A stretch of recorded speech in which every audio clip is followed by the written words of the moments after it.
Hello friends, आज मैं आपको समझाने जा रहा हूँ next some of house property, income from house property relating to taxation. It is relating to the taxation. My target is to conclude full chapter as early as possible. Okay, last session में मैंने आपको कुछ GAV find करना सिखाया था. एक दो सम और मैं इसमें आपको क्लियर करवा रहा हूं जिसमें अनरियलाइज रेंट भी हो, वैकेंसी पीरियड भी हो. तो जीएवी कैसे फाइंड की जाएगी वो मैं आज कवर कर रहा हूं सबसे पहले. फिर हम एक के बाद एक आगे बढ़ते रहेंगे. अच्छा, तो ये एग्जाम्पल नंबर 3 में जो पॉइंट्स चाहिए मैं 1 मिनट ऊपर से कॉपी कर लूं सो दैट मैं उसमें चेंज करके आपको एक्सप्लेन कर सकूं. लेट मी सी. मैं ये पूरा पोर्शन एक बार कॉपी कर लेता हूं, अमाउंट डिलीट कर दूंगा, फिर जो भी आंसर में रिक्वायरमेंट होगी मैं आपको देता जाऊंगा. ओके, इसमें A B C D 4 house है तो मैं क्या कर रहा हूं, ये ई वाला पोर्शन डिलीट कर देता हूं. पहले तो delete column, delete column, delete column and this also deleted. अच्छा, मैं अमाउंट सारे डिलीट कर देता हूं ताकि मैं आपको उसमें अमाउंट पुटअप करके आपको एक्सप्लेन कर सकूं. ओके, देखिए क्वेश्चन भी आपके सामने है, आंसर मैं पुटअप करने जा रहा हूं. सबसे पहले house A B C D, सबसे पहले क्या दिया है, एक्चुअल रेंट मंथली, हर महीने ये रेंट है. अच्छा, रेंट का पॉइंट है तो सेकंड वाले टेबल में तो 1120 इंटू 12. यहां पे क्या लिखा है मैंने, एनुअल रेंट रिसीवेबल. पहले मुझे क्या लिखना है, एनुअल रेंट रिसीवेबल. आपको यहाँ पे रेंट मंथली दिया है तो मुझे 12 महीने का निकालना होगा. पहले तो सबसे पहले तो मुझे 12 महीने का रेंट निकालना होगा.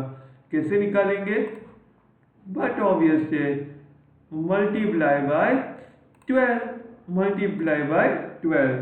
अच्छा, 1120 इंटू 12 13440. अच्छा, सेकंड में उसमें भी 1120 है, 13440. अच्छा, थर्ड में उसमें 2240 है, मतलब डबल 26880. एंड डी में अगेन 1120 है, 13440. अच्छा, बाद में दिया है standard rent. Standard rent 11360, 14000, 28000, 11960. Fair rent देखो दिया हुआ ऊपर 11600. जो दिया मैं सिर्फ पुटअप कर रहा हूं और कुछ नहीं कर रहा हूं. यहाँ पे 14800, 33600 एंड 11600. उसके बाद है म्युनिसिपल वैल्यू. ओके, मेरी मिस्टेक हो गई यहाँ पे. सबसे पहले मैंने म्युनिसिपल वैल्यू में जो लिखा वो म्युनिसिपल वैल्यू नहीं, लेकिन क्या थी, annual rent receivable. Annual rent receivable था. मैंने मल्टीप्लाई बाय 12 करके किया ना, वो क्या था, रेंट था. मैंने गलती से वो चीज म्युनिसिपल वैल्यू में लिख दी. ये गलती आपसे गलती से भी ना हो, वो ध्यान रखना. म्युनिसिपल वैल्यू कितनी है, 11200, 14400, 28800 एंड 13200. अच्छा, उसके बाद दिया है अनरियलाइज रेंट. अनरियलाइज रेंट का मतलब नॉट रिसीव्ड, बैड डेब्ट आई कैन से. यहाँ पे लिखूंगा 1120, 3360, 1600, 5600. अच्छा, वैकेंसी पीरियड, वैकेंसी पीरियड दोनों साइड आएगा, लेकिन वैकेंसी पीरियड हमेशा आपको रेंट के हिसाब से निकालने का. सिंपल वे से समझाऊं ना, तो पहले में कितने दिन बोले हैं, 15 दिन. अब देखो यहाँ पे 1 महीने का कितना रेंट है, 1120. तो उसका मतलब 15 दिन का कितना होगा, बट ऑब्वियस आधा होगा. 1120 डिवाइड बाई 2 आधा होगा, इसलिए डिवाइड बाई 2, 560. अच्छा, दूसरी तरीके से कैसे कर सकते हो, 12 महीने का 13,440, तो 0.5 का कितना, तो 560 वो भी आएगा। दूसरे में कितने महीने बोले, 2 मंथ, डायरेक्टली करो। एक महीने का 1120, तो 2 महीने का 2240। फिर तीसरे में 1 मंथ, वो तो दिया ही है 2240। इसमें 1120 इंटू 3, 1120 इंटू 3, अगर मैं ये मल्टीप्लाई कर रहा हूं तो, अगर मैं ये मल्टीप्लाई कर रहा हूं तो 1120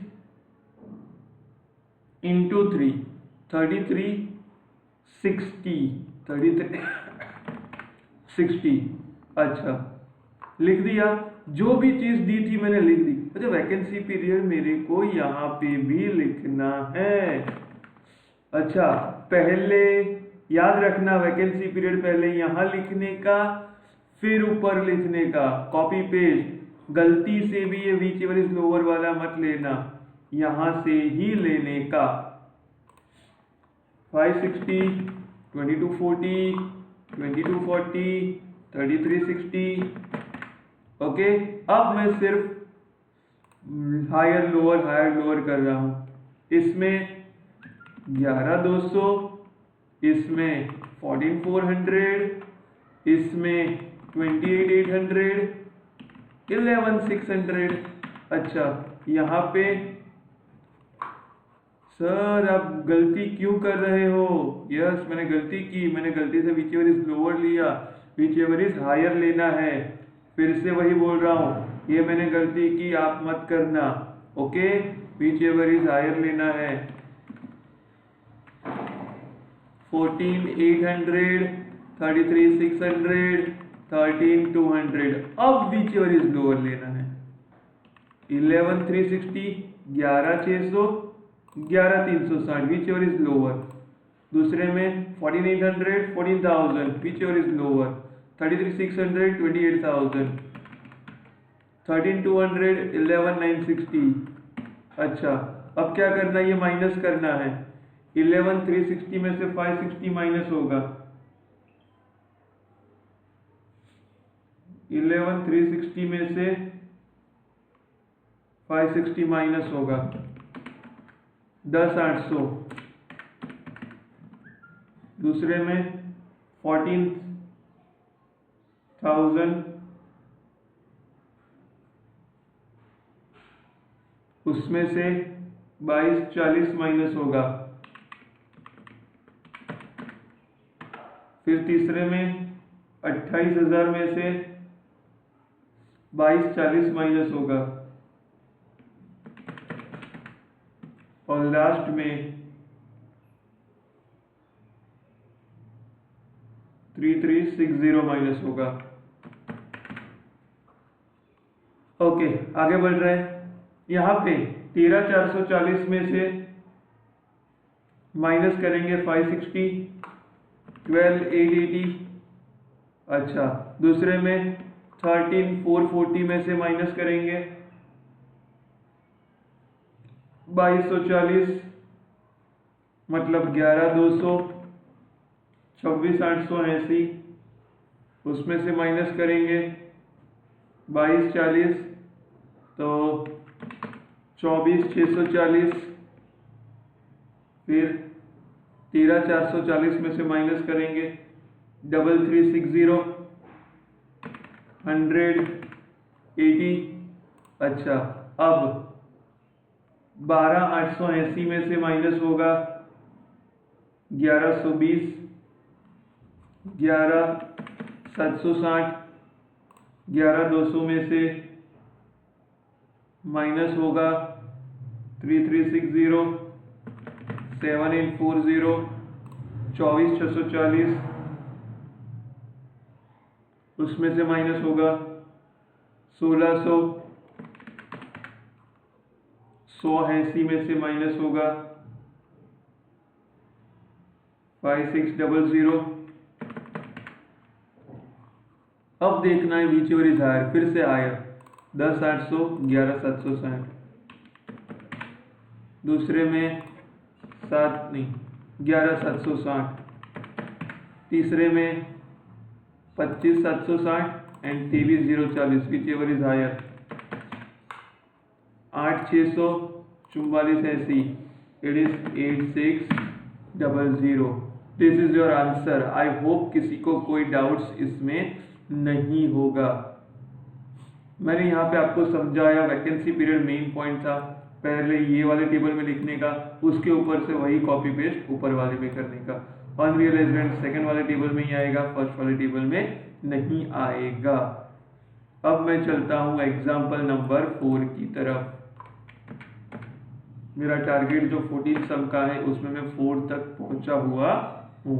अच्छा सेम सम ही है ये, मुझे सिर्फ कॉपी पेस्ट करना है। इसमें भी A B C D E, ओ इसमें एक और आ गया, कोई दिक्कत नहीं है, कोई दिक्कत नहीं है। ओके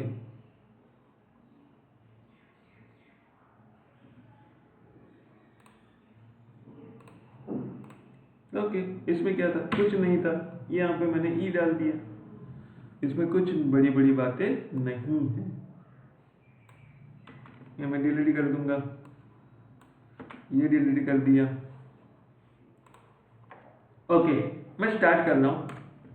सबसे पहले एनुअल रेंट रिसीवेबल। अच्छा एनुअल रेंट पूरे साल का दे ही दिया है, 36,000, 24,000, 36,000, 36,000, 27,000। उसके बाद आपको दिया स्टैंडर्ड रेंट 27,000, 30,000, 24,000, 30,000, 36,000। उसके बाद दिया है फेयर रेंट 30,000, 24,000, 27,000, 27,000, 30,000। फिर म्यूनसिपल वैल्यू दिया है 24,000, 27,000, 30,000, 24,000, 27,000। अनरियलाइज्ड रेंट दिया है 0, 6,000, 0, 0, 4500। फिर आपको वैकेंसी पीरियड रुपीज में ही दे दिया है, पहले ये वाले टेबल में लिखने का 0, 0, 6,000, 12,000, 9,000, बस खत्म। मैंने रख दिया है उसकी जगह पे सब कुछ। Whichever is higher 30,000, 27,000, 30,000, 27,000, 30,000। Which ever is lower 27, 27, 24, 27, 30,000। Vacancy period मुझे लिखना है वही वाला, नीचे से कॉपी करना है 6,000, 12,000, 9,000, 27,000, 27,000, 18,000, 15,000, 21,000। अच्छा यहाँ पे 36,000, 24,000, 30,000, 24,000, 18,000 माइनस करेंगे 36,000, 18,000, 30,000, 24,000, 5, 13,500।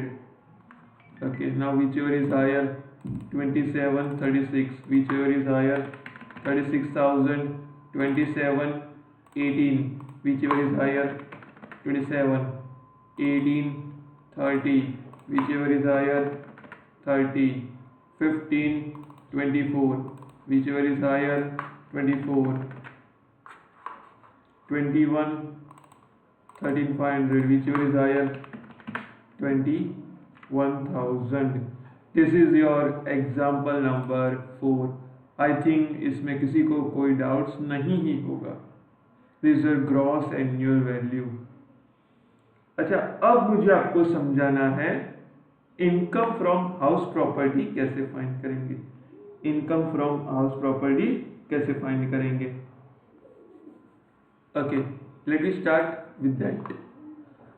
Calculate taxable income under the head of income from house property. House property income कैसे फाइंड करेंगे वो मैं अभी आपको एक्सप्लेन करूंगा। अच्छा, उसका फॉर्मेट क्या है वो मैं आपको पहले बता दूं। सिंपल ही है, शायद आगे मैंने कोई सब में समझाया है या नहीं, मुझे आइडिया नहीं है। अच्छा चलो मैं यहाँ से फॉर्मेट ले लूँ एक बार। तो this is the format, income from house property.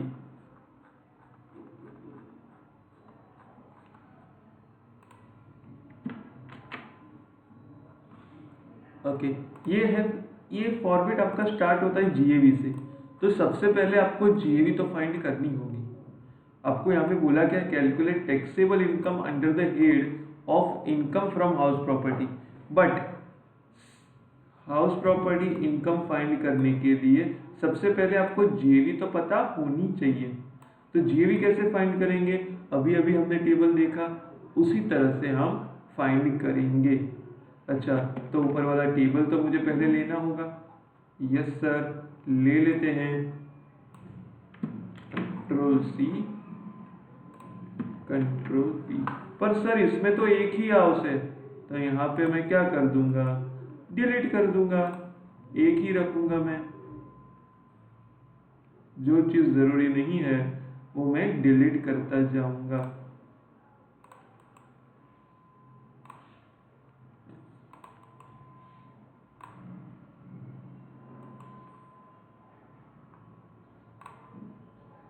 Same way ये एक साथ डिलीट होंगे, पता नहीं, हो गए।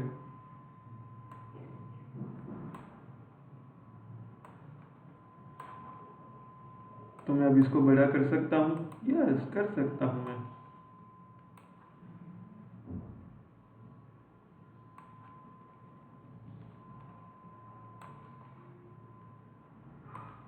इसको या मेरा पहला टारगेट इसमें यह है जीएवी फाइंड करने का, फिर मैं आपको एक्सप्लेन कर रहा हूँ। एक दो पॉइंट मुझे इसमें एडिशनल समझाने, वो मैं इसमें साथ में कवर कर दूंगा। पीरियड ऑफ कंस्ट्रक्शन 12 से 16 के बीच में कंस्ट्रक्शन हुआ है, मतलब 4 साल पहले, हमारा ईयर से 4 साल पहले। मंथली रेंट कितना है, 2900। अच्छा important point, annual rent receivable monthly दिया है, मतलब 2900 इंटू 12। ओके, तो एनुअल रेंट रिसीवेबल कितना होगा, annual rent receivable is 2900 into 12। ये 12 महीने का रेंट होगा, ये 12 महीने का रेंट होगा। 2900 into 12, 2900 into 12, okay 34,800। It is 34,800। आगे पढ़ रहा हूं मैं। मंथली रेंट दिया है। Municipal tax was 5,000। अच्छा म्युनिसिपल टैक्स कितना है ये दिया है, देखो इनकम फ्रॉम हाउस प्रॉपर्टी में जो ये है ना वो दिया हुआ है आपको, इट इज 5,000। अच्छा इंपॉर्टेंट पॉइंट ये है कि इनटू ब्रैकेट क्या लिखा है, म्युनिसिपल टैक्स 5,000 जो है वो म्युनिसिपल वैल्यू का 20% है। ये म्युनिसिपल वैल्यू का 20% है, मतलब कि अगर म्युनिसिपल वैल्यू 100% है तो म्युनिसिपल टैक्स 20% है, और म्युनिसिपल टैक्स रुपीस में कितना दिया है 5,000। तो म्युनिसिपल वैल्यू कैसे फाइंड करेंगे, 20% अगर म्युनिसिपल टैक्स है, ओके, तो कितने रुपए हैं 5,000। तो म्युनिसिपल वैल्यू 100 पे कितना, रिवर्स कैलकुलेशन होगा इसमें कि भाई 5,000 into 100 divide by 20, 5,000 into 100 divide by 20, मतलब ये आपका म्युनिसिपल वैल्यू कितना आ गया 25,000। तो आपको म्यूनसिपल टैक्स के हिसाब से वैल्यू निकालनी। कई बार क्या होगा, म्यूनसिपल वैल्यू देंगे, म्यूनसिपल टैक्स निकालेगा। अगर आपको बोले 25,000 म्यूनसिपल वैल्यू, टैक्स इज 20%, तो 25,000 का 20%, 25,000 का 20%। Fair rent 27,000। इंपॉर्टेंट पॉइंट अभी आ रहा है, expenses by assessee in respect of facility provided to the tenant. अगर कहीं पे ऐसा लिखा है कोई भी खर्चा ओनर ने मतलब असेसी ने टेनेंट के बिहाफ पे किया है, कोई भी खर्चा असेसी ने मतलब ओनर ने टेनेंट के बिहाफ पे किया है, तो वो एक्सपेंस एनुअल रेंट रिसीवेबल में से माइनस होंगे। तो वो एक्सपेंस एनुअल रेंट रिसीवेबल में से माइनस होंगे। यहाँ पे लिखा हुआ है expenses paid by assessee in respect of facility provided to the tenant, मतलब टेनेंट के बिहाफ पे ये दो खर्चे किए हैं। याद रखना, ऐसा लिखा होना चाहिए कि असेसी ने टेनेंट के लिए किया है, टेनेंट के बिहाफ पे किया है, तो वो खर्चा आप माइनस कर दोगे एनुअल रेंट रिसीवेबल में से। अगर ये वर्ड नहीं दिया होता, डायरेक्टली ऐसा लिखा होता इलेक्ट्रिसिटी एक्सपेंस वाटर चार्जेस, तो मैं उसको कहीं नहीं लेता। कोई भी खर्चा ये टेबल में दिए उसके अलावा कोई भी खर्चे होंगे आपको नहीं लेने के। पर अगर कोई खर्चे ऐसा लिखा है असेसी ने मतलब ओनर ने टेनेंट के बिहाफ पे किया है, तो आपको वो सारे एक्सपेंस माइनस करने हैं एनुअल रेंट रिसीवेबल में से। कितने हैं? 4,000 और 2,000, तो मैं यहां माइनस करूंगा। अपने जो 35,480 लिखा ना बाहर में, उसको अंदर ले लेता हूं। माइनस 4,000 माइनस 2,000, मतलब मैं अगर इसमें से 6,000 माइनस करूं तो ये आपका आ जाएगा 28,800। 28,800, बस इतनी चीज दी हुई है। अच्छा, जो नहीं दिया है कुछ नहीं। अब अपना सम स्टार्ट कर रहा हूं मैं। Whichever is higher 27,000 standard rent not given, zero नहीं है, नॉट गिवन मतलब ऊपर जो लिखा है वही का वही। वैकेंसी पीरियड नहीं है, मतलब 27,000 वैकेंसी पीरियड नहीं है। 28,800 अनरियलाइज रेंट नहीं है। 28,800। अच्छा, whichever is higher 28,800। Okay, वही जीएवी में हमारे फॉर्मेट में लिखूंगा 28,800 माइनस म्युनिसिपल टैक्स। अगर मैं 5,000 माइनस करता हूं तो 23,800। स्टैंडर्ड डिडक्शन अगर मैं माइनस करूं 30%, 23,800 उसका 30% 7,140। अच्छा, इसमें इंटरेस्ट ऑन लोन तो कुछ दिया ही नहीं है, मतलब 0, तो यहां पे मैं लिखूंगा minus 7,140 minus 23,800 16,660। Okay, this all about this sum number 5। अभी मैं नेक्स्ट वीडियो में आपको एक्सप्लेन करूंगा 6, 7, 8।